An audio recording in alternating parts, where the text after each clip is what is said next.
సిద్దిపేట జిల్లా వ్యాప్తంగా బీసీ బంద్ కొనసాగుతోంది. జిల్లాలోని చెర్యాల, మద్దూర్, కొమురవెల్లి, దూల్మిట్ట మండలాల్లో సబ్ డివిజన్ వ్యాప్తంగా బీసీ జేఏసీ నేతలు ర్యాలీ నిర్వహిస్తున్నారు.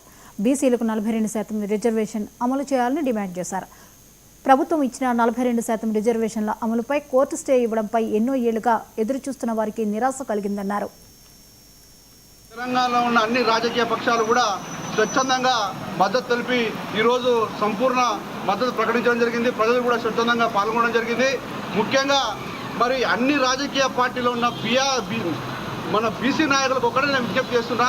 అది కాంగ్రెస్ కావచ్చు, బీజేపీ కావచ్చు, బీఆర్ఎస్ పార్టీ కావచ్చు, సిపిఎం, సిపిఐ, ఏ పార్టీ అయినా సరే మన హక్కుల గురించి జనాభాలో 60% ఉన్న బీసీలకు ఈరోజు 42 రిజర్వేషన్ ఇవ్వడానికి ఎందుకు ఈ పార్టీలకు? కాబట్టి ఆ పార్టీలో ఉన్న బీసీ నాయకులంతా కూడా మరి కొట్లాడవలసిన అవసరం ఉంది.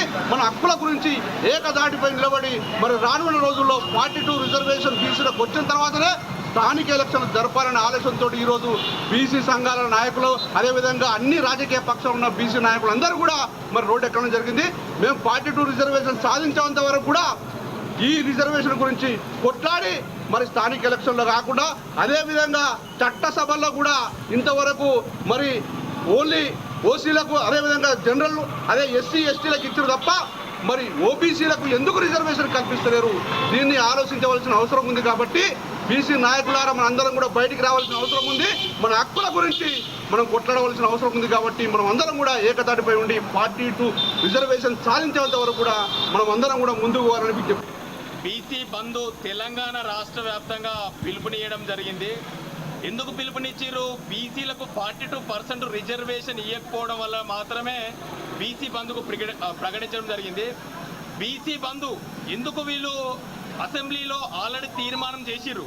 తీర్మానం చేసిన తర్వాత బీసీ రిజర్వేషన్ ప్రక్రియ ఎందుకు అమలు కావట్లేదు? అసలు వీళ్ళకు రాజ్యాంగం మీద అవగాహన ఉందా? అవగాహన లేనిదే 42% రిజర్వేషన్ ప్రక్రియ వీళ్ళు కొనసాగించారా? కొనసాగించిన తర్వాత కూడా రాజ్యాంగానికి విరుద్ధంగా ఈ 42% రిజర్వేషన్ల బిల్ అనేది ఉండడం వల్ల ఓన్లీ మీరు అసెంబ్లీ వైజ్గా మాత్రమే 42% రిజర్వేషన్ ఆమోదిస్తే జరగదు.